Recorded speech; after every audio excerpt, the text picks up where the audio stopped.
அவங்களுக்கு லியோ உயிரோடு இருக்கான்னு தெரிஞ்சிடுச்சு, லியோவை தேடி வராங்க. எல்லாம் ஓகே. என்னோட கொஷின் என்னன்னா, அவங்க எதுக்கு லியோவை தேடி வரணும்? தேடி வந்துட்டு நீ லியோ தானேன்னு எதுக்கு கேட்கணும்? உங்களுக்கு லியோனால என்ன யூஸ்? ஆக்சுவலாக இதுதான் படத்தோட வீக்கஸ்ட் பாயிண்ட்டு. இதை ஆக்சுவலாக 2 விதமாக கரெக்ட் பண்ணலாம். ஒன்று, சஞ்சய் தத்தனுக்கோ அவங்களோட கம்பெனி ஒரு டவுன்ஃபாலில் இருக்குது. அவருக்கு இருக்க மூட நம்பிக்கையினால லியோ உயிரோடு இருக்கான்னு தெரிஞ்சதுனால அவரை தேடி வராரு சாவடிக்கிறதுக்காக. இது இல்லாட்டி மடோனா செபஸ்டியன் உயிரோடு இருக்காங்க, லியோ அவங்களை சேஃபான ஒரு இடத்துல வச்சுருக்காங்க. இதை தெரிஞ்சுட்டு அவங்க தேடி வரான்ற மாதிரி காமிச்சிருந்துருக்கலாம். ஏன்னா அவங்களுக்கு வர்றதுக்கு ஒரு பர்பஸ் இருக்கணும். இங்கே சுத்தமாக ஒரு பர்பஸ் யூஸ் இல்லாமல் அவங்க தேடி வராங்க. தேடி வந்துட்டு வெறும் லியோவான்னு மட்டும்தான் கேட்குறாங்க. அது தவிர என்ன யூஸ்னே காமிக்கல. லியோவை பார்க்கணும்.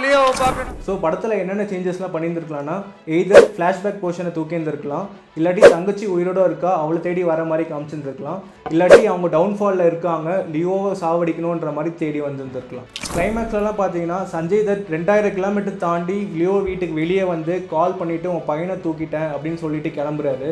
இது ஒரு இடத்துலையே அவர் இருந்துட்டு ஃபோன்லேயே கம்ஃபர்டபுளாக உட்காந்து சொல்லிட்டு போயிருந்துருக்கலாம். அட்லீஸ்ட் உயிரோட வச்சு இருந்திருப்பேன்.